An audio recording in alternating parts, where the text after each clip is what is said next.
शरण को धने न छुड़ायो किन लाकतले लालेरिया मेरे जीव के यही जीवन मेरे जीव के यही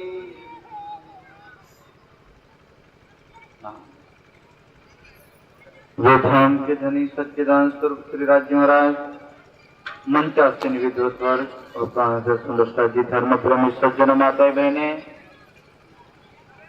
शाम की सभा बड़ी रोचक है क्योंकि जगत के अंदर कई सवाल होते रहते हम सबको, क्योंकि श्री प्राणनाथ जी की वाणी कहती है और हम सब सेवा पूजा के अंदर गाते हैं कि जो मन की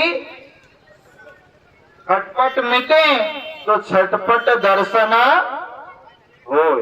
अगर मन में खटपट चाले तो मेल पड़े, इन्हें दूर करो ऊपर से तो ही होगा, वरना नहीं होने वाला है। अब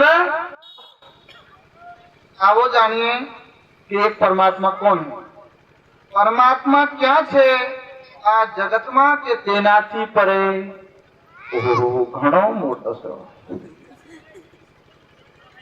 सामान्य पुरुष की बात नहीं चल रही कि हमको किसने बना दिया, सृष्टि को किसने बनाया। सबको पता है कि हो ना हो तो भले परमात्मा दिखते नहीं, नजर नहीं आते, पर सबको विश्वास है।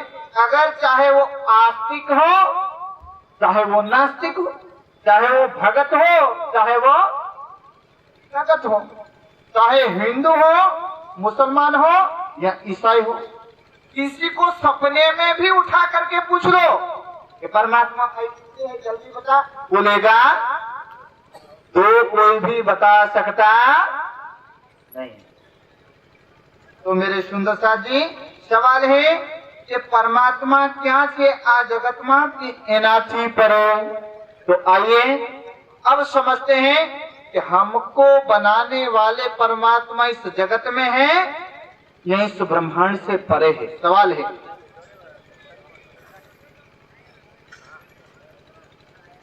अब जगत, पहले दुनिया के गुण धर्म जान लेते हैं।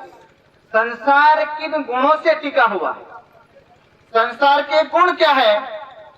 क्योंकि परमात्मा सत्य है, चित है और आनंद है। परमात्मा के जर्रे जर्रे के आनंद आनंद भरा हुआ, और उनका स्वरूप खंडित के अखंड, बोलो खरा अखंड है ना, चिदघन स्वरूप, सूक्ष्म से भी महासूक्ष्म। और संसार में संसार अखंड है के खंडित, दुखदायी है के सुखदायी। सुबह की चर्चा में आया था, फिर भी दोहरा लेता हूँ, चिंता मत करो। सुख मिलता है कि दुख मिलता है, हाँ चिंता मत करो, बता देता हूँ। अब हम जब छोटे थे तो माता पिता मंदिर मस्जिद गुरुद्वारे में जाकर के दुआएं मांगती थी, हे परमात्मा कि कम से कम इतनी दया कर दो कि हमारे घर में चाहे एक बच्चा आ जाए या एक बच्ची आ जाए, बस इतनी कृपा कर देना, ताकि अगर बच्चा होगा तो हमारी बुढ़ापे की लाठी बनेगा। अब देखते हैं, बाधा लेते हैं, बोलते होता नहीं होता। अच्छा छोड़वा कहीं जाए, प्रसंग बताता हूं, चिंता मत करना, सवाल आपको क्लियर मिलेगा। चाहे जिसकी भी मन्नत लो, मानता लो, सुख प्राप्ति के लिए। अब बच्चे के लिए प्रार्थना की तो परमात्मा ने कृपा करके एक बच्चा या बच्ची, एक बच्चा दे दिया, एक ही पुत्र दे दिया। अब होता क्या है, जब छोटा बच्चा था तो माँ के बिना एक पल रह सकता नहीं था। मम्मी थोड़ी दूर जाए तो रोना शुरू कर देते। थोड़ा बड़ा हुआ 5 साल का तो हुआ क्या, संगति किसकी हो गई, मित्रों की। अब मम्मी भोजन लेने के लिए बुलाती है तो आता, अब रोता किसके लिए है, मित्रों के लिए, बच्चों के साथ खेलने के लिए रोता है। अब 10 साल का हुआ, ध्यान से सुनना, बड़ा आनंद आएगा, संक्षेप में ले लेता हूं। अब और थोड़े बड़ा होता है पुत्र, तो माता पिता कहते को जैसे उम्र बढ़ती है वैसे पुत्र या पुत्री माता पिता के मन से दूर होते जाते हैं, निकट आते हैं नहीं। विचार क्या था, मन्नत क्या मांगी थी, हे परमात्मा मारा चाहे छोरो हो चाहे छोरी, चाहे 1 हो चाहे 2 चाहे 4 चाहे 5, पर बुढ़ापा हो जाए, खड़े हो जाए, तब हमारी लाठी बन जाए, वदार्थ नहीं, ज्यादा नहीं, और कम से कम खावानु आप ही देवा, इतना काफी है। अब ऐसे करके परमात्मा को बहुत प्रार्थना की। अब बच्चा 10 साल का हो गया, 15 साल का हो गया, 20 साल का हो गया, उसके बाद क्या होता है, शादी हो जाती है ना, संसार का नियम है, तो सृष्टि के प्रारंभ का नियम है। जब शादी हो जाती है तो माता पिता क्या सोच रहे थे, मेरा लड़का बूढ़ा पाकी लाठी बनेगा, ना जाने मेरे हाथ पैर टूट जाएंगे, चले ना चल पाऊंगा, तो कम से कम मुझे भोजन तो देंगे। ध्यान से सुनना, बोलो श्री प्राण। अब सुख ढूंढने के लिए पिताजी ने प्रयास किया था। अब जब शादी हो जाती है तो होता क्या है, लौकिक दृष्टि से पहले लड़का किसका होता है, माड़ी का, किसके, बोलो खरा, पहले छोकरो कोनो होए, माड़ी नो पसी बधाना होए कोई कोनो, पर संसार में चला आया सब ऐसे नहीं हो, तो कोई तो अब होता क्या है, जो जहां सुख की कामना की थी उस जगत में आखिर में हाथ में क्या आया, दुख सुख आया। संसार में कोई चाहे अरबपति मानो, खरबपति मानो, चोर मानो, सरकार मानो, कोई बड़ी पोस्ट वाले मानो, आखिर वक्त में उनके हाथ में दुख ही आता है। तो संसार में सुख होता तो सुख है, दुख है। अब परमात्मा के घर में क्या है वो देख लेते हैं। संसार में 3 गुण है, असत, जड़ और दुख। परमात्मा की नगरी में हर जगह सत्य है, हर वस्तु बोलती है, पत्थर भी बोलता है वहां का, वहां की दीवारें बोलती है, वहां की हवा बात कर सकते हैं। परमात्मा के दरबार में पानी वो भी बोलता है क्योंकि हर वस्तु सत्य है, परमात्मा मय है। संसार परमात्मा मय नहीं है, यहाँ जो जन्मता है उनको मरना पड़ता है। इसलिए कहा जाता है भाई, पृथ्वी तणो पिंड की दो ये रज क्या थी लाए हो से, पृथ्वी तणो पिंड की दो ये रज क्या थी लाए हो से। इतनी बड़ी पृथ्वी को बना दिया तो माटी कहां से लाया होगा। पृथ्वी तो छोड़ो, इतने ग्रह नक्षत्र कितने बड़े बड़े हैं, उन्हें काक बना करके बैठा है, वो कुंभार क्या बैठो हंसे बोले। सबको रोजी रोटी चुकवे ये सेठियों की वो हंसी, भाई सबको खाना पीना चुकवते, चाहे कीट हो, चाहे पतंग हो, चाहे वृक्ष हो, चाहे अंडे वाले जीव हो, चाहे पिंड वाले जीव हो, चाहे बैक्टीरिया हो, सबको रोजी रोटी चुकवे वो सेठियों के वो हंसे बोले। अब क्या हंसे, सवाल क्या हुआ कि परमात्मा क्या से जगतमा की तैनाती पर है। तो मेरे बंधुओं आइए, अब पता चलता है कि परमात्मा अपने धाम में सच्चित आनंद, जिसको हम पूरी भाषा में सच्चिदानंद कहते हैं, संसार असत जड़ और दुखमय बना है। अद तद विपरीतम सच्चिदानंद लक्षणम ये शास्त्र बोलते हैं कि वे परे है। अब वेदों को पूछते हैं भाई परमात्मा कहाँ है, आपको कुछ पता चला होगा ना। मानव तो हो सकता है मायावी बुद्धि से कुछ ना करें, पर वेद क्या कहते हैं परमात्मा कहाँ है। वेद की ऋचा कहती हैं, वेदः मेतम पुरुषम महंतम आदित्य वर्ण तमसः परस्तात् तमे विदित्वाति मृत्युर्मेति नान्या पंथा विदते नाय। कहते ओ मानव, हम वेद बोलते हैं कि अजर अमीर अमर अविनाशी वो पुरुष कहाँ रहते हैं, तो के तमसः परस्तात् अंधकार भरी प्रकृति से वो परे रहते हैं। पर परे अब कहाँ हवा में रहते, उसका घर होगा क्या होगा कुछ तो जानना पड़ेगा। परमात्मा क्या है, अब अथर्व वेद के अंदर क्या है, अथर्ववेद कहते हैं उनका घर बता सकते हैं, पर अंदर क्या रखा है हम बता सकते हैं नहीं। वो बताएंगे पर आने के बाद बताएंगे। वेद शास्त्र ने बोला है कि वो आने वाले हैं, कब आएंगे वो हमको पता नहीं, पर उनका घर है। बोले कहाँ है, तो वेद कहते हैं कि भाई दिव्य ब्रह्मपुर ऐसा व्योमन आत्मा प्रतिष्ठित।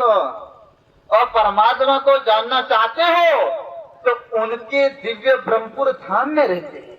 अब दिव्य ब्रह्मपुर धाम आया कहाँ है, कोई स्वर को दिव्य ब्रह्मपुर धाम मानता है, कोई वैकुंठ को मानता है, कोई निराकार को मानता है, कोई सत्यलोक को मानता है, कोई अतल वितल सुतल तलातल महातल रसातल पाताल को मानता है।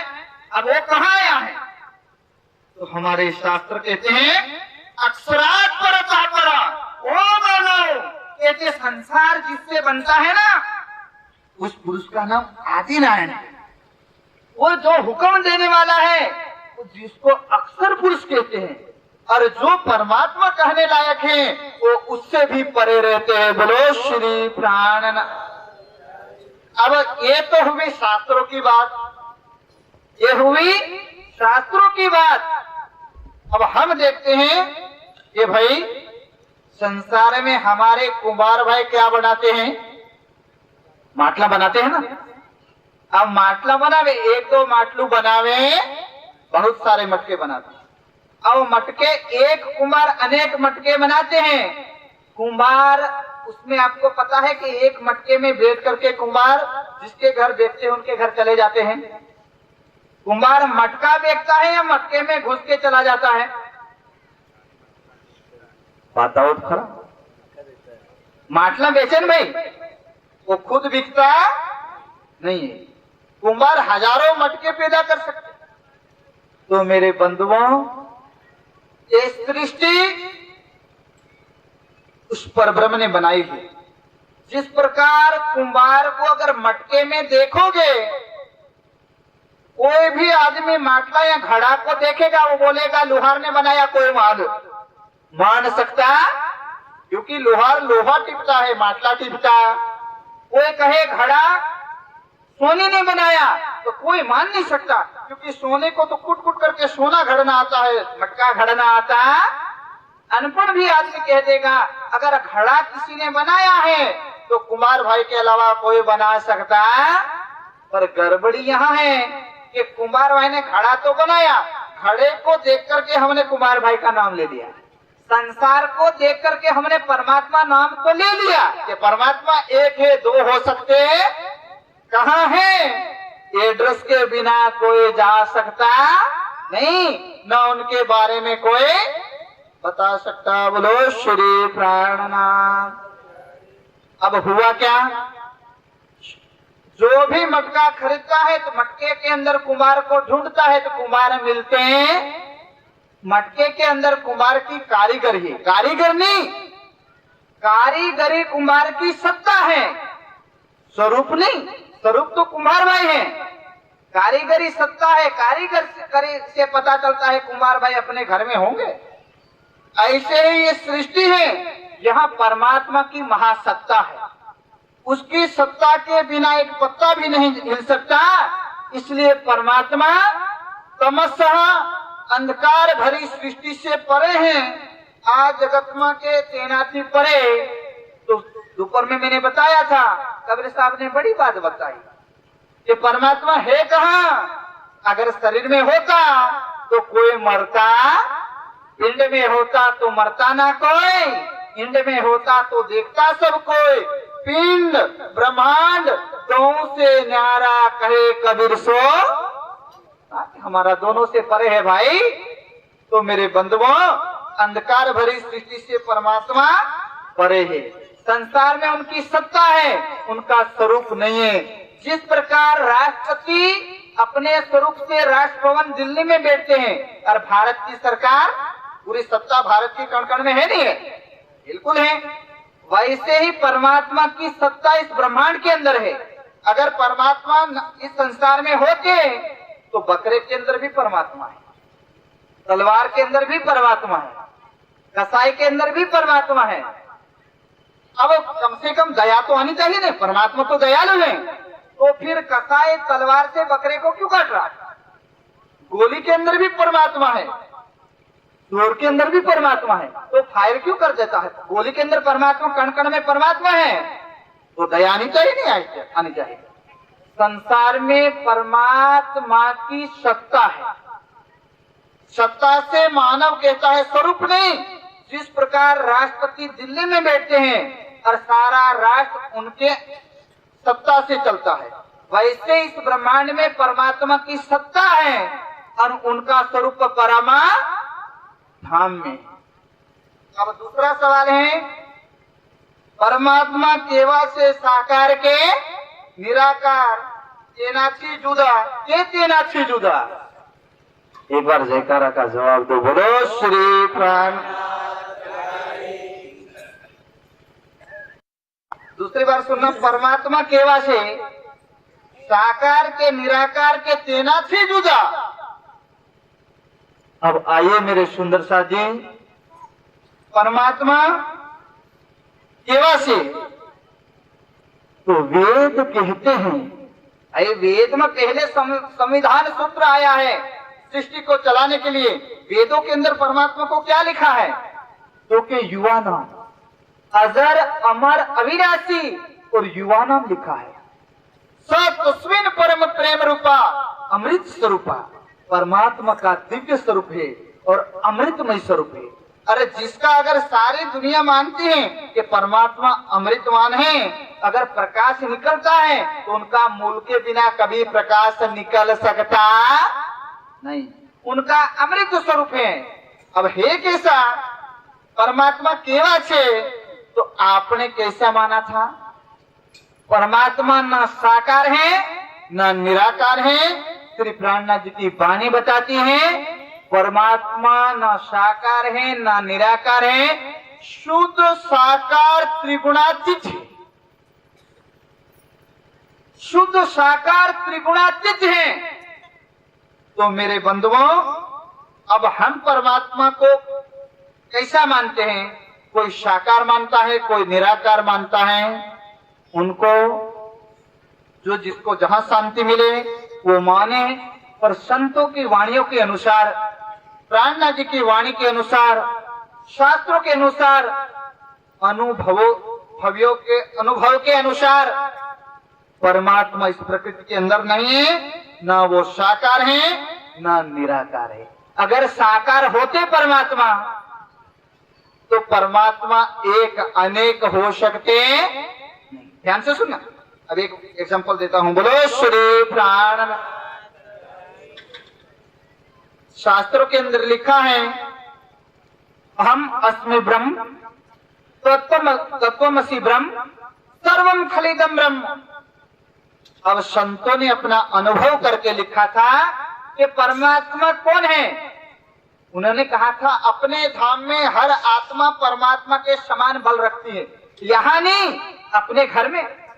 जैसे आदमी अपने घर में शेर होता है ना, वैसे आत्माएं इस काल माया के ब्रह्मांड में नहीं, पर उससे परे जो दिव्य ब्रह्मपुर धाम है, जो निराकार के परे हैं, शुद्ध त्रिगुणातीत, जिसको अमर लोक कहते हैं, दिव्य ब्रह्मपुर कहते हैं, जिसको शास्त्रों में परम धाम कहते हैं, वो उज्जवल है मेरे सुंदर शाह जी। वो निराकार नहीं है। अब निराकार किसको कहते हैं? ध्यान से सुनना, शास्त्रों का प्रमाण, न आकार सह निराकार। जिसका आकार नहीं है उसका निराकार कहते हैं। अगर परमात्मा निराकार है, ध्यान से सुनना, अगर परमात्मा निराकार है तो आकार वाली सृष्टि का ज्ञान कहां से लाया था? कहां से लाए वो? आकार वाली सृष्टि कहां से बना दी? अगर परमात्मा का घर नहीं है तो दुनिया को इतना सुंदर मकान बनाने वाली बुद्धि किसने दे दी? दुनिया के अंदर एक से बढ़कर के एक महल बनाने वाली बुद्धि किसने दे दी? अगर परमात्मा के घर में बाग बगीचे फूल नहीं है तो यहाँ के फूलों में रंग कहां से लाए? ओ मेरे बंधुओं, हम जब मेहनत नहीं करते इसलिए बोल देते हैं परमात्मा निराकार है या कोई साकार। कहते हैं परमात्मा ना निराकार है न साकार है, शुद्ध त्रिगुणातीत उनका स्वरूप है, एक त्रिगुण स्वरूप से न्यारे है मेरे बंधुओं। इसलिए श्री प्राणनाथ जी की वाणी बताती हैं कि परमात्मा न निराकार है न साकार है, उनसे परे है। अब आगे का प्रश्न है, अखंड शांति केवी रीते मळे? बोलो श्री प्राणनाथ, बोलो श्री सद्गुरु। एक बार क्या हुआ? अखंड शांति केवी रीते मळे? एक शिष्य था, अपने गुरु के पास गया, गुरुजी बड़ा दुखी हो गया। बोले बेटा क्या चिंता हो गई? इतने कभी दुखी देखे नहीं आपको, आज इतने आप दुखी क्यों हो गए? गुरुजी मत पूछो। बोले अरे बेटा जब तक बताओगे नहीं तो कैसे तुम्हारा रोग का निदान करूंगा? तो बताओगा किसका क्या बात है?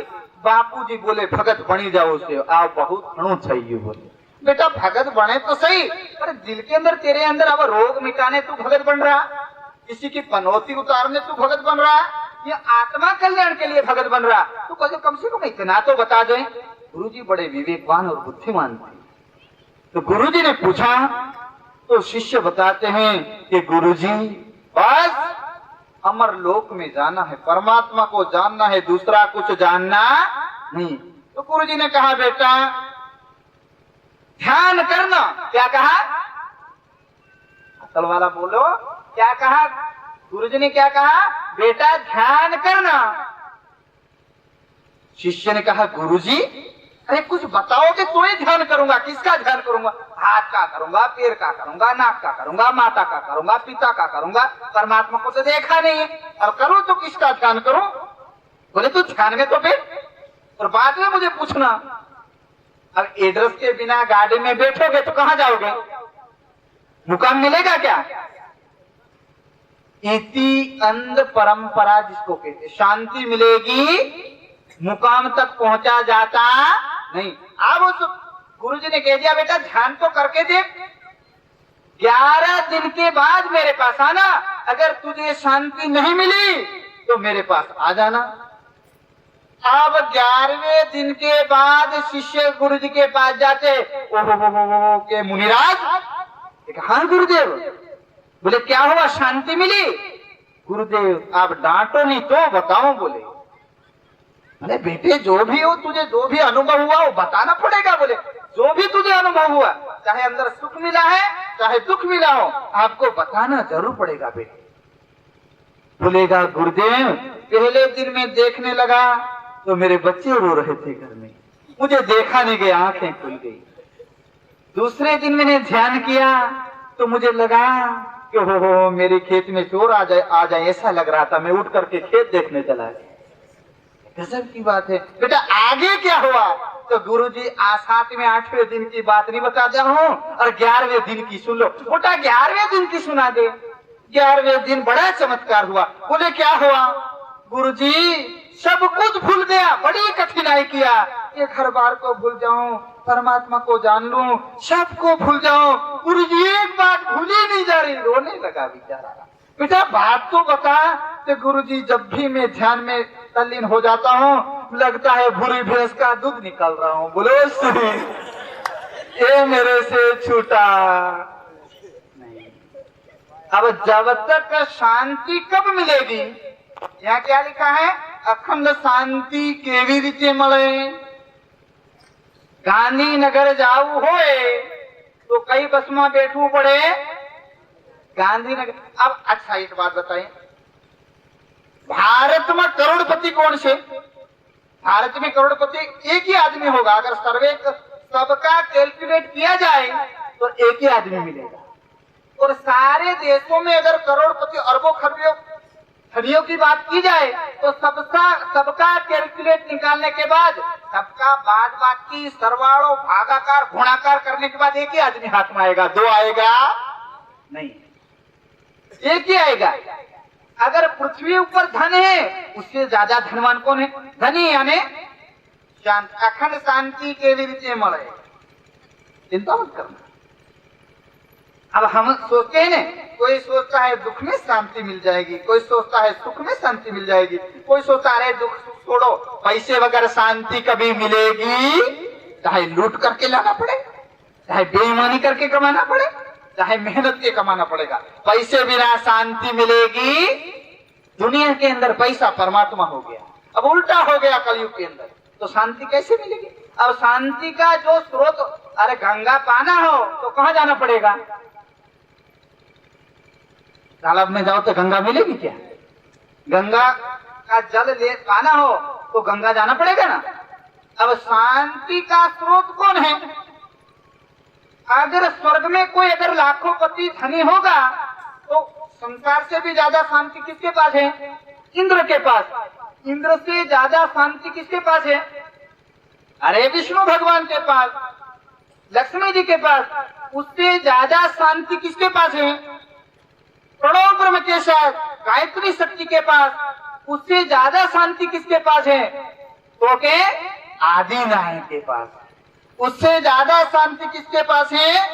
तो के अक्षर ब्रह्म के पास। उससे ज्यादा शांति सुख किसके पास है? तो के अक्षरा के पास। संसार में शांति है क्षण मात्र। अब परमात्मा से अगर 1 रुपया भार शांति दे परमात्मा, तो अक्षर को देते, अक्षर अपना लेकर के अपनी शांति लेकर के थोड़ा 1000वां भाग किसको देते हैं? आदिनारायण को। आदिनारायण में उसमें से भी करोड़वां भाग लेकर के करोड़वां भाग किसको देते हैं? ब्रह्मा विष्णु। तो संसार में शांति प्राप्त करो। जैसे ऊपर से ग्रांट आती है, पहले कहा जाता था मोकले मले केटलू, समझिए, बोले सुनी। ऐसे ही परमात्मा देते हैं आदिनारायण अक्षर को, अक्षर देते हैं आदिनारायण को, आदिनारायण जो सुख देते हैं ब्रह्मा विष्णु महेश को। अब ब्रह्मा विष्णु महेश अपने खुद शांति पाना चाहते हैं तो उसमें से कई थोड़ा सा हाथ में लेस मात्रा इस मृत्यु लोक में आती, फिर इधर हम लोग ढूंढते हैं कहाँ मिलेगा भाई? ना शांति अमीरी में मिलेगी ना गरीबी में मिलेगी। शांति कहाँ मिलेगी? शांति संतोष पूर्वक परमात्मा का ध्यान करने से मिलती है। बोलो श्री प्राणनाथ। और यहाँ लिखा है परम शांति। शांति मानती नहीं, किसी का नाम शांति, उनका नाम नहीं ले रहा हूँ। ये अखंड शांति यानी सुख, सुख की बात चल रही। अखंड सुख केवल मिले। यहाँ तो बेटे में खोजो, बेटी में खोजो, रुपयों में खोजो, तो टाटा बिले वालों को नींद नहीं आ रही, गोली खाने। पहले पैसा नहीं था तो कोई दुश्मन सताएगा, गोली खाता है आदमी, बड़ा दुखी होकर के मैं करोड़पति बन गया, बड़ा मर जाऊंगा, बड़े कर्जदार हो गया, ऐसे करके आदमी गोली खाता है। करोड़पति आदमी बन जाता है ना, अरबोपति, वो भी गोली खाता है। बोले क्या हुआ? तो कि नींद न है। किसकी चिंता है? तो कि रुपयों की। लो दुखी अगर करोड़पति हो जाए फिर भी चिंता है, करोड़पति हो जाए फिर भी यहाँ सुख मिलता। सुख कहाँ है? तो परमात्मा के अपने, परमात्मा ने अपने धाम में है। कहाँ है? अपने अपने धाम यानी अपने घर में। बोले महाराज किसी का घर चावो दे, किसी का फितोर, किसी का करवा दो, हमारे घर में कोना खोतरा खो दिया, शांति मिली, लड़ाई झगड़ा के अलावा कुछ हाथ में आया। अब सुख कैसे मिलेगा? यहाँ तो भाई भाई से पहले बच्चे में प्रेम होता है, ये तो खोपड़ी फूट जाता। अब देरानी जेठानी होते पहले प्रेम होता है, उसके बाद एक दूसरे का कोई भी आंगन भी साफ करने तैयार, बीमार पड़ जाए मर जाएगा, पर एक लोटा को छोड़ो, एक कप भी पानी पाने को तैयार। कहाँ शांति मिलेगी भाई? कहाँ खोजोगे संसार में? शांति अपने घर में है। तो अपना घर कहाँ है? अपना घर कहाँ है? जब तक अपने घर का पता नहीं मिलेगा तब तक आदमी को या किसी भी आत्मा को परम शांति मिलेगी। अब अपना घर कहाँ है ये बताने प्राण नाथ आए हैं, इसलिए मेरे बंधुओं लौकिक एग्जाम्पल देता हूँ, संसार का दृष्टांत, बड़ा शास्त्रों का ज्ञान नहीं बताऊं, ध्यान से सुनो। कोई आदमी चाहे अरबों खरबोपति होगा ना, अगर कहीं उसको 5 स्टार होटल में भी ठहरा दिया जाए ना, एक प्रकार का नहीं, 2 प्रकार का नहीं, 56 प्रकार का भोग आगे ले जा करके रख दोगे ना, 1 दिन खाएगा हमारा वाला, 2 दिन खाएगा, 3 दिन खाएगा, चौथे दिन अटक जाएगा, गाल के हाथ रखेगा, बोले क्यों? बाल बच्चे घर में क्या कर रहे हो? भोजन हर मन कहाँ? घर में। आदमी चाहे गरीब हो चाहे अमीर हो, अपने घर का अगर पानी भी पी लेता है ना बड़ी शांति मिलती है, सूखी रोटी भी खा लेता है तो बड़ा सुकून मिलता है। तो ये तो संसार की बात थी। तो ये संसार में आते हमको कितने साल हो गए हैं मेरे बंधुओं। अपने असली सुख शांति को खोजने के लिए धर्म के अंदर आना पड़ता है। तो सवाल एक, अखंड शांति केवी रीति मिले? तो अखंड शांति सच्चे सदगुरु के चरण में जाने के बाद अपनी आत्मा और अपने घर का पक्का एड्रेस, कच्चा नहीं, कच्चा एड्रेस नहीं, पक्का एड्रेस लेकर के भक्ति करने से अखंड शांति मिलती है। बोलो श्री प्राणनाथ। अब आगे का सवाल है, आपने कौन छे अने क्या छी आया?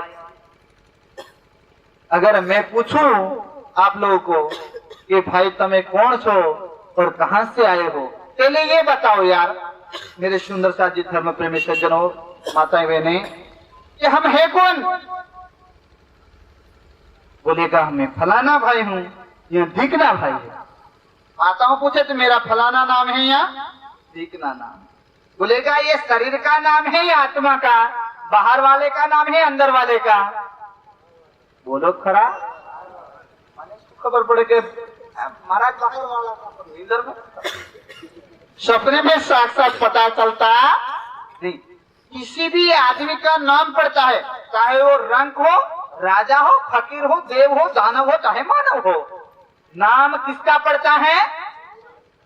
शरीर का। तो अंदर वाला कौन है? अब ये बंगला किसका है? भाड़े का है। तो इसका असली घर कहाँ है? असली बंगला कहाँ है इसका? तो कि इसका पता नकली बंगलों में ढूंढ रहे हैं हम। ये बंगला कैसा है? भाड़े का। और कितने पिलर का है? घर वाला बंगला नहीं बोलता, ये बंगला बोलता है। बस फर्क इतना, फर्क और ज्यादा नहीं है। अब भक्ति क्यों करते हैं? क्योंकि ये नकली मकान है, असली मकान में जाने के लिए। और मारा वाला क्या करते हैं? अब गुरु के चरणों में जाकर के बड़े शीश झुकाते हैं, झुका करके गुरुओं को बोलो, हे गुरुदेव इतना कर देना कि मेरे नकली शरीर है ये असली बंगले की पहचान करा देना, वहां सुख मिलेगा वरना मिलने वाला नहीं। तो सवाल क्या चल रहा था? आपने कौन सी? तो हम ना स्त्री है ना पुरुष है। ध्यान से सुनना, अपने आप को ना स्त्री मानना ना पुरुष मानना। स्त्री शरीर का नाम है, आत्मा का नहीं। पुरुष शरीर का नाम है, आत्मा का नाम नहीं। स्त्री पुरुष शरीर का नाम है, आत्मा का नाम नहीं। तो हम है कौन? तो हम शुद्ध स्वरूप परमात्मा की आत्मा है। हमारा शुद्ध स्वरूप है, न हम पक्षी है। कभी ये जीव पशु के अंदर आता है तो कभी हाथी बन करके खेलता है। हाथी बनता है तो बड़े बड़े पेड़ों को उखाड़ के फेंक देता है। अब जब चींटी बनता है, ध्यान से सुनना, यही जीव जब हाथी बनता है तो बड़े बड़े पेड़ों को उखाड़ के फेंक देता है। जब यही जब चींटी बनता है तो एक हाथी 1000 चींटियों को मसल के मार देता है। अरे बंधुओं, जीव एक है, शरीर अलग अलग है। तो आपने कौन सी है अने क्या थी आया थी? बस संक्षेप में उत्तर दे देता हूं। अपन परम धाम की दिव्य आत्माएं हैं। कहां की? परम धाम की। विचार करना, ना धरती बनी थी, ना आसमान बना था, ना सूरज बने थे, ना सितारे बने थे, ना ब्रह्मा विष्णु महेश बने थे, तो गुरु भी बने। गुरु की आवश्यकता क्या पड़ी कि हम भटक गए और हम किसी के घर जाने का रास्ता ढूंढे। जो रास्ता बताता है उसका नाम क्या है? गुरु है। भाई कहीं बाजार में हम जाएं और दुकान भूल जाए, किसी को पूछे और जो रास्ता बता दे हैं तो हमारे आत्मा का गुरु नहीं है, मतलब बाजार का गुरु। वो किसका? बाजार का। अगर गांव में हम किसी का घर भूल जाए और किसी को पूछे तो वो घर बता दे तो वो गांव वाला गुरु, आत्मा का नहीं। अब आत्मा हमारी माया के आवागमन के, ब्रह्मांड के माया के संसार में भूल गई और भटक गई, उसको अपने घर का रास्ता बताने वाले को सदगुरु बोलते हैं। जब तक रास्ता नहीं बताए तब तक सदगुरु मानने का अधिकार उनको होता नहीं। तो मेरे सुंदर साथ जी, अपन परम धाम के रहने वाले हैं। ना यह पृथ्वी थी, ना आसमान था, ना सूरज था, ना सितारे थे। उससे पहले अपन परम धाम में थे। अनेक क्या थी आज्ञा से। तो अपन कहाँ से आए? परमात्मा के घर से आए। बोलो क्या लेने आए? तो के दुख देखने आए। क्या करने आए? दुख देखे। अब दशहरा देखने गए, दशहरे में फंस गए, वापस लौटे। अब वापस लौटाने के लिए आखिरी कलयुग में पहुंच जाता है अपने घर का एड्रेस लेके। भक्ति कोई बड़ी बात थोड़ी है, समझना सल है। वरना भक्ति खांडा केरी धार। नहीं समझ में आए तो फिर पार कोई उतर सकता नहीं। तो उस घर की पहचान बताने के लिए हम माया के जगत में भूल गए, तो हमको जगाने के लिए प्राणा नाथ पूर्ण ब्रह्म सच्चिदानंद आए। आज तक ब्रह्मांड में लाखों शास्त्र हो गए, लाखों करोड़ों गुरु हो गए, सबको चरणों में मेरा प्रणाम है। पर सबने कहा आखिरी कलयुग में परब्रह्म आएंगे, वही उसका ठोर ठिकाना बता सकते हैं। हम इतना बता सकते हैं कि वो आने वाले हैं, पर कहाँ आएंगे वो हम बता सकते हैं नहीं। वो खुद बताएंगे, अपनी पहचान देंगे। उसके ज्ञान से आपको पता चल जाएगा कि हमारे सच्चे परब्रह्म कौन है। तो मेरे बंधुओं, हमारी आत्मा का ज्ञान ठिकाना लेकर के, एड्रेस को लेकर के श्री प्राणनाथ जी जगत के अंदर आए हैं। तो हम कहाँ के रहने वाले हैं? तो हम दिव्य ब्रह्मपुरा धाम परम धाम के रहने वाले हैं। अब अगला प्रश्न है, धर्मनो अखंड स्वरूप सूचे। बोलो श्री प्राणनाथ। अब धर्म एक थे के अनेक, इतनी गाई चिंता मत करना। बोलो श्री प्राणनाथ। आत्मधर्म, ध्यान से सुनो, धर्म कोने केवाय? धर्म क्या थी आयो? धर्म की उत्पत्ति होती है या संप्रदाय की उत्पत्ति होती है? ध्यान से सुनना। अब फूल डालियों को पैदा करता है या डालियां फूल को पैदा करती हैं? भाषण वाला बोल लेंगे नहीं नहीं नहीं नहीं, माताओं तरफ से आइए। तो भाई वार्ता विमर्श नहीं करोगे तब तक समझ में आने वाली बात नहीं है। भाई डालियां फूल ने पैदा करे से कि थड़ डाली ने पैदा करे? हाँ, सबका उत्तर है कि भाई एक थड़ 1000 डालियां बना सकती है, पर एक सारी डालियां मिलकर के एक थड़ बना सकती नहीं। थड़ नहीं होता तो डालियां होती नहीं। तो थड़ क्या है? तो के त्रिशु कालेशु न बाध्यते तत्सत्व, जो तीनों कालों के बंधन से परे है उसको धर्म कहते हैं। और धर्म परमात्मा धर्म का स्वरूप इसलिए कहलाते हैं क्योंकि मानव इस संसार के अंदर भटक गया है। धर्म का स्वरूप लेकर के परमात्मा को अपने घर की तरफ ले जाने के लिए जो रास्ता बताया जाता है उस रास्तों का नाम संप्रदाय है। तो हमें अब किसको पकड़ना है? थड़ को पकड़ना है या डालियों को?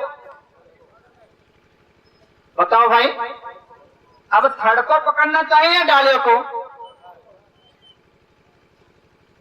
संप्रदाय शाखाएं हैं, धर्म फल है और धर्म ही ब्रह्म का स्वरूप है। अब एक धर्म से अनेक संप्रदाय निकल सकते हैं, एक दुकान पे आने की अनेक वाकड़ियां हो सकती हैं, पर मेरे बंधुओं पहचान करके, जब तक ऐसे डुप्लीकेट रास्ता भी हो सकता है कि दुकान की तरफ जाने वाले रास्ते को मोड़ करके कुएं में जाने वाला रास्ता हो तो क्या पता। जब तक नक्शे में, जब तक पक्का नक्शे में रास्ता नहीं दिखाए तब तक अनजान आदमी को बाहर जाना चाहिए नहीं। हो सकता है वो रास्ता आतंकवादी के गढ़ में चला गया तो क्या करोगे। इसलिए मेरे बंधुओं, धर्म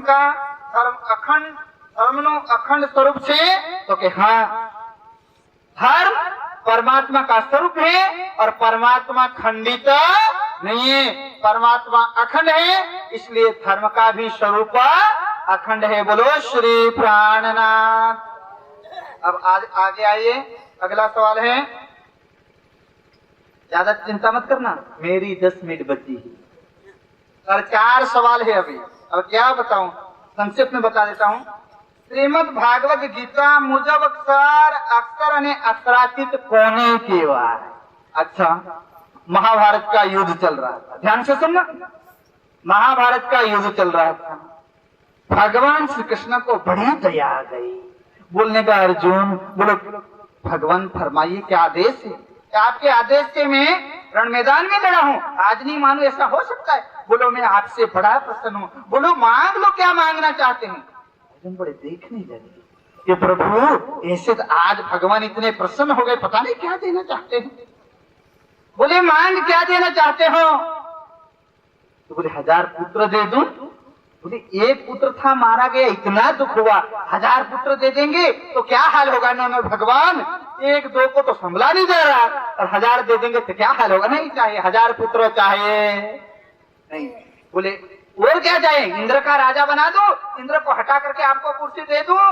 हमारे जैसा होता कहते ओ भगवान, संसार की कुर्सी पर बैठने तो वोट मांगनी पड़ती है, वहां मांगना पड़ता नहीं, पहले मांग लेते। पर पार्थ ने कहा प्रभु नहीं चाहिए, इंद्र का सिंहासन भी नहीं चाहिए, तो क्या वैकुंठ चाहिए ना। तो मैं जानना चाहता हूं कि मेरा अखंड स्वरूप कहां पर है और आपका असली स्वरूप का कौन है, कहां रहता है। तब जाकर के गीता के अंदर बताया है 15वें अध्याय के अंदर, शराक सर्वाणि भूतानि कुटस्थ अक्षर उच्चते उत्तमा पुरुषस्य परमात्मा इति उदारितम। कहते अर्जुन परमात्मा मानना है तो किसको मानना। क्योंकि उनको पूछा कि भाई गीता का ज्ञान भगवान दोबारा सुना दो ना, रण मैदान में तो सुनाया था, तब तो मुझे बड़ी चिंता थी, अभी सुनाओ ना। तब जाकर के कृष्ण भगवान ने क्या कहा, अरे अर्जुन तेरी बुद्धि मारी गई।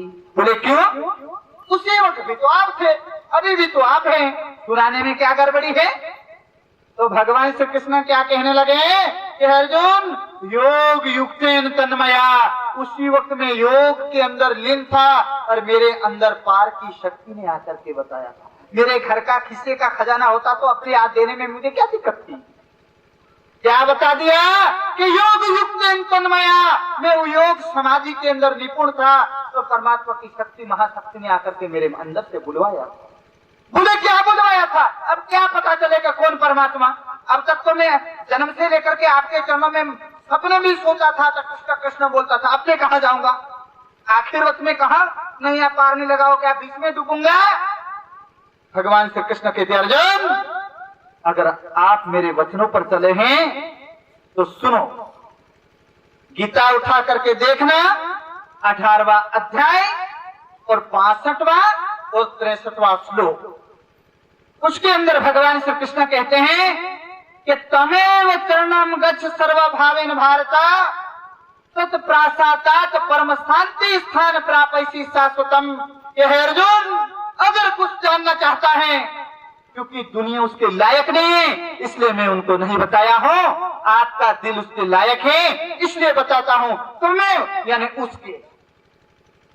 उसकी चरण में चला जा, उसकी चरण में क्या मिलेगा कि अखंड शांति परम शांति सुख प्राप्त शाश्वतम हमेशा अखंड सुख का अधिकारी हो जाएगा। बोलेगा हे कौन? तो कौन है वो, क्या पता वो कहां चला जाऊं मैं। तब जाकर के गीता के 15वां अध्याय में उसका उत्तर है कि अर्जुन 3 पुरुष है, तू भटक मत जाना। 3 पुरुष है, एक क्षर पुरुष है, एक अक्षर पुरुष है और एक उत्तम पुरुष है। अब बोलेगा क्षर पुरुष कौन है? तो के क्षर पुरुष ब्रह्मा विष्णु महेश और 33 करोड़ देवताओं को बनाते हैं। 33 करोड़ देवता ब्रह्मा विष्णु महेश सर अचर प्राणियों को सबको बनाते हैं। जब महाप्रलय होता है तब ना 14 लोक रहते हैं, ना ब्रह्मा विष्णु महेश रहते हैं, ना 33 करोड़ देवता रहते हैं, ना प्रणव ब्रह्म ओम रहता है, ना गायत्री शक्ति रहती है, ना निराकार रहता है। ये लिखा है भागवत, श्रीमद् भागवत महापुराण 10वां स्कंद उठा करके देख लेना।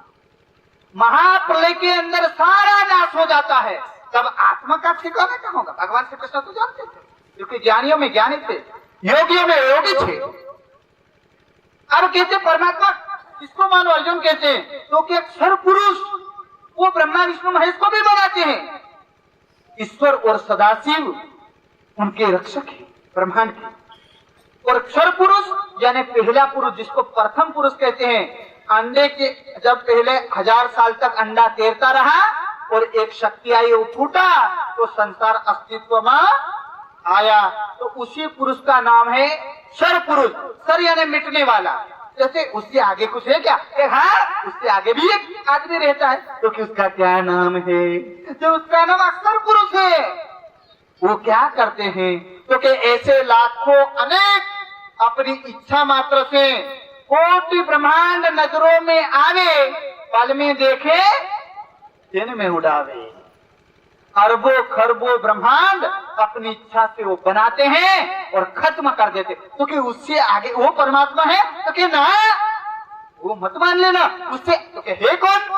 तो कि क्षरा सर्वाणी भूतानी कूटस्थक्षर, तो कि उससे आगे वो रहता है। बोलो कौन रहता है? तो कि उत्तम पुरुष, वो उसको उत्तम पुरुष कहा जाता है। तो कि वो क्या लगता है? तो कि परमात्मा दूसरा लगता। उठाओ गीता 15वां अध्याय खोलो, निकालो, वो क्या लगते हैं? तो कि परमात्मा इति उदारितम, वो सबका उद्धार करने वाले परमात्मा कहने के लायक का वही। तो मेरे सुंदर साथ जी, मेरे पास अभी 5 मिनट बचती है, चिंता मत करना, क्योंकि दुनिया की 2 मिनट 1 मिनट के बराबर मेरी 10 मिनट होती है। अब समझ लेना 2 मिनट कितनी होती है। बोलो श्री प्राण, बोलो श्री सद्गुरु। अब जब गीता का मूल ज्ञान न होने के कारण उसका अर्थ क्या किया जाता है? स्वर क्या है? तो कि स्वर मिटने वाला शरीर है। बोले अक्षर क्या है? तो बोले अक्षर जीव है। अरे अक्षर ऐसे अरबों खरबों जीवों को बना देते हैं, क्या अक्षर जीव है? दुनिया अर्थ करती है अक्षर जीव है, तो अक्षरातीत उत्तम पुरुष कौन है? तो कि विष्णु भगवान। अरे देवी भागवत 4वां अध्याय उठाओ, 4वां श्लोक है, जिसको पढ़ना पढ़ लेना। देवी भागवत क्या लिखा है? ब्रह्मा विष्णु। अगर विष्णु भगवान अक्षर अक्षर है, उत्तम पुरुष है, तो क्यों बोलते हैं अहम ब्रह्मा अहम विष्णु शिवो अहम इति मोहिता न जानीमो वयम धात परम वस्तु सनातनम। विष्णु भगवान कितने प्यारे हैं, शंकर भगवान कितने देवाती देव कितने कल्याणकारी हैं, ब्रह्मा जी कितने कल्याणकारी हैं। वो कहते हैं, स्वीकार करते हैं, वो दुनिया वालों हमको कहीं गुनहगार मत बना देना। न जानीमो परम वस्तु सनातनम। अब सनातन क्या है? परमात्मा का सत्य स्वरूप, जिसको ब्रह्मा विष्णु महेश भी नहीं जानते। वो मेरे बंधुओं, वो धर्म का स्वरूप है, वो परमात्मा का सत्य स्वरूप है। तो कहते वो परमात्मा परब्रह्म है। अब होता क्या है? तो मेरे सुंदर जी, ब्रह्मा विष्णु महेश वो भी अपने आप को महाप्रलय में बचा नहीं सकते, इसलिए वहां गठाना बिल्कुल गलत है। और प्राणनाथ जी की वाणी के अनुसार पता चला कि अक्षर पुरुष आदि नारायण को कहा जाता है।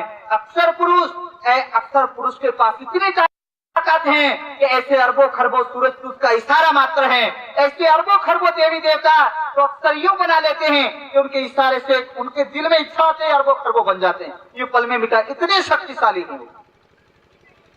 तो मेरे बंधुओं धर्म प्रेमी सज्जनों, तो अक्षर और अक्षरातीत के भेद है गीता के अनुसार।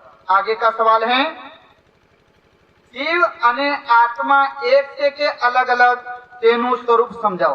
बस ये सवाल बता करके मैं अपनी वाणी को विराम दूंगा। आगे का पूज्य महाराज जी भी हैं और इसके आगे जो सवाल बताए हैं उसको गुजराती में बड़े तरीके से पूज्य महाराज जी बैठे, जो चिंता मत करना, एक बार जयकारा का जवाब दो। और अब तक दुनिया में सुना होगा जीव जीव जीव, जीव और आत्मा अलग अलग है, आज तक सुना है किसी ने?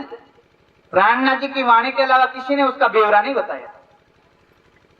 बोलो श्री प्राणनाथ।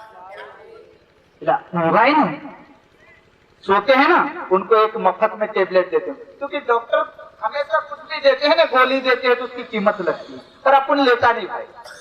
बोले क्यों? क्योंकि हमारी गोली में कोई पॉइजन होता, कोई कंपनी बनाती, परमात्मा की कंपनी से देना है। तो कोई भी सोता है, उनको यहाँ से मैं टेबलेट फेंकता हूँ, लास्ट तक पहुंच जाएगा, चिंता वाली बात नहीं है। किसी को सोना मत भाई, उसी टेबलेट को खा लोगे तो नींद नहीं आएगी। निंद्रा मासी को कह देना, हे निंद्रा मासी, तूने कभी तो मुझे सांप बन के सुलाया, कभी गधा बनाया, कभी घोड़ा बनाया, बहुत सुला दिया, मुझे कभी भी उठने दिया नहीं। अभी परमात्मा का ज्ञान मिल रहा है तो ये निंद्रा मासी क्यों मुझे आकर के आंखों में बैठ जाती, कहती है दिन में तो तूने और, आंखें क्या बोलती हैं, दिन में तो तूने ओवर टाइम कराया, अभी रात को भी ओवर टाइम में लगा दिया। बोले पर इनको समझाना, ये आंखों पिक्चर देखने में तो तुम अर्जी भी करते हो, पर परमात्मा की कुछ बातें अंदर जाती है, बड़ी अर्जी करते, सो लेते देखते भी, इनको बड़ा समझाना। इसलिए सुंदर साहब जी, जो किसी को नींद आए तो एक टेबलेट यहाँ से देता हूँ, जो यहाँ ध्यान देगा ना उसके अंदर उतरेगा। ऐसे करके चिमटी ले लेना, ये साइड इफेक्ट वाली टेबलेट है, दूसरी को लिया तो साइड इफेक्ट हो जाएगा, उसकी जिम्मेदार नहीं रहेगी। खुद को ऐसे करके चिमटी ले लेना तो नींद आएगी नहीं, नींद का रोग दूर हो जाएगा। दूसरे को लोगे तो साइड इफेक्ट हो जाएगा, रोग बढ़ जाएगा, घटेगा नहीं। इसलिए अब बात क्या है, जीव और आत्मा एक से के अलग अलग एनु रहस्य समझाओ। आज तक दुनिया के अंदर प्राणनाथ जी का ज्ञान नहीं आया था, तब तक दुनिया सबके अंदर जीव मानती। अब जीवों की उत्पत्ति किसने किया? ध्यान से सुनना, ध्यान से सुनोगे तो समझ में आ जाएगा, वरना समझ में आने वाला नहीं। तो हमारे साधु संत क्या कहते थे, भूई सुवाड़ू भूखे मारू ऊपर थी मारू मार, आटलू करता हरि भजेत बापा करी नाखू निहाल। हमारे साधु संत कहते थे, अगर हमें कोई नीचे सुलाए, भूखे मारे 1-2 दिन अठवाडिया तक, तो भी हम उसको बोलेंगे नहीं भाई क्यों भूखे मारा। हमारे संतों की आत्माएं बोलती, ऊपर से मारू मार, 7 दिन तक कोई भूखा मारे, ऊपर से डांग मारे तो क्या होता है, ऊपर से लाठी मारे तो यहाँ कोई सहन कर सकता? अरे संत कहते हो भाई, ऊपर से मार भी मारे ना और परमात्मा का ज्ञान मिलता है, आत्मा की ओळखाण होती है ना, तो हम अपना सर देने तैयार हैं। ये भारत देश की दिव्य आत्माओं की, संतों की आत्माएं पुकारती है, बोलो श्री प्राण। तो मेरे सुंदर शाह जी धर्म प्रेमी सज्जनों, अब जीव किसका अंश है, जीवों की उत्पत्ति कहां से होती है? 2 एग्जांपल से समझना। अच्छा, बिजली का प्रकाश और सूरज का प्रकाश, मैं इसको सूरज कहूंगा तो मानोगे? कोई मानेगा ये सूरज है? प्रकाश बल्ब भी देता है, क्या ये सूरज का प्रकाश है? बोलेगा नहीं। क्यों नहीं? ये भी तो प्रकाश है, वो भी तो प्रकाश। चंद्रमा का अलग प्रकाश होता है, सूरज का भी अलग प्रकाश होता है। सूरज के प्रकाश की किरणें अलग होती है और चंद्रमा के जो किरणें होती है वो शीतल चांदनी होती है, इसलिए रात्रि में खिलती हैं। शीतलता प्रदान करते हैं, सुख प्रदान करते हैं सूरज की रोशनी। और चंद्रमा, किसी को ज्यादा गर्मी लगी तो पेड़ के नीचे भागना पड़ता है। क्यों भाई? तो कि थोड़ी तीखी पड़ती। तो चांद तीखो लागे हमले, कभी बाप दाता वाता करतो हो तो हमले तो बात जा जाओ भाई। चांद की रोशनी कभी तीखी पड़ी ऐसा सुना था?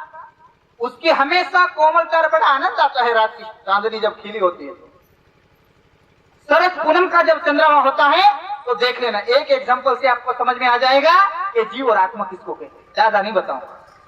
अब सूरज की किरणों में और चंद्रमा की किरणों में अंतर है या नहीं? बोलो भाई, अंतर है या नहीं? दोनों का घर एक है या अलग अलग? सूरज की रोशनी निकलती है तो चंद्रमा, सूरज डूबने के बाद वो कहां जाती है? अपने घर जाती है ना। अरे चंद्रमा की रोशनी निकलती है तो सुबह होते वो कहां जाता है? लौकिक एग्जांपल से वो कहां समेट लेता है? अपने अंदर। अरे वो नहीं समझ में आए तो बल्ब को ले लेना, उसकी रोशनी वो बिखेरता है तो वो रोशनी खत्म, अब लाइट जाती है तो कहां जाती है रोशनी? जहां से आई थी वहां। अब जीव और आत्मा, ध्यान से सुनना, जीव की उत्पत्ति कहां से हुई है? तो के गीता के अंदर लिखा है, भगवान विष्णु कहते हैं, मम्मे वासो जीव लोके जीव भूता सनातन। ये जीव मेरे अंश है। विष्णु भगवान क्या कहते हैं? जीव मेरे अंश है। सारे ब्रह्मांड के अंदर जीवों की संख्या अरबों खरबों से भी ऊपर है, कोई कमी नहीं है। पर मुझे महाराज जी दोपहर की सभा में बता रहे थे, उन्होंने बताया था पर किसी ने ध्यान नहीं दिया। घटता क्या है? शरीर घटते हैं। जैसे बारी आती है, बारी आती है ना, तो कोई जीव कीट पतंग बने, उनके पुण्य पक गए। जैसे आजादी हुई तो कितनी संख्या थी, अभी क्यों बढ़ गई? तो दूसरे जो जीव थे उनका नंबर आ गया। अरे दूसरे जो जीव अरबों खरबों पैदा हुए थे, पर मानव शरीर मुश्किल से मिलता है, वो जल्दी मिलता नहीं। तो जिसके जिसके पुण्य मुदत पकती जाती है, उनके रुपये डबल होके सबको मौका मिलता है मानव तन पा करके अपने स्वरूप को जानने के लिए। तो आखिरी एंड समय आ गया, इसलिए सारे जीवों को मौका मिल रहा है कि मानव तन पा करके परमात्मा को जानने का। कभी जीव पेड़ के अंदर जाता है तो मानव नहीं दिखता है, जब वो उनका नंबर आता है तो मानव के रूप में आ जाता है। पर जीव आया कहां से? तो के विष्णु के अंदर से। अब आत्माएं कहां से आए हैं? तो हम बोलते हैं क्या है? आत्मा एवं परमात्मा। आत्मा बोले परमात्मा का स्वरूप है ना, आत्मा परमात्मा का स्वरूप है। जैसे सूरज की रोशनी और सूरज कभी अलग होते नहीं, पर प्रकाश से वो अलग दिखते हैं। प्रकाश सूरज से आता है, तो अगर किरणें नहीं होती तो सूरज को कोई जानता? सूरज का संदेशा लेकर के किरणें आती हैं और चांद का संदेशा लेकर के चांदनी आती है। ऐसे ब्रह्म आत्माएं दिव्य ब्रह्मपुर धाम से इस संसार के अंदर माया का खेल देखने आई हैं। जीव विष्णु भगवान ने पैदा करके ये पहले मैदान तैयार किया है। जैसे राष्ट्रपति आने वाले हो ना, तो साफ सफाई करके सबको लगा दिया जाता है ना, पर अधिकारी ज्यादा होते नहीं। जो परम धाम से आई हैं उनको दिव्य ब्रह्म आत्माएं कहते हैं। कल की चर्चा में डिटेल बताऊंगा वो कौन है, कैसे आई है, पर इतना समझ लो, परमात्मा के घर से माया का खेल देखने आई हैं, उनका नाम लिया जाता है ब्रह्म आत्मा है शास्त्रों में, और उनको आत्मा कहते हैं। और जो जीव कौन है? तो के जैसे तेज कौन है? सूरज की रोशनी। और हल्की रोशनी किसकी है? तो के चंद्रमा की। तो मेरे बंधुओं, अब जीव शरीर के अंदर आता है तो शरीर में अब आत्मा और जीव एक जगह होते हैं अलग अलग? तो ध्यान से सुनना कि हर जगह प्राणनाथ जी की वाणी कहती है। कल की चर्चा में उसका खुलासा करूंगा, पर मेरे पास टाइम नहीं, इसलिए इतना बता देता हूं।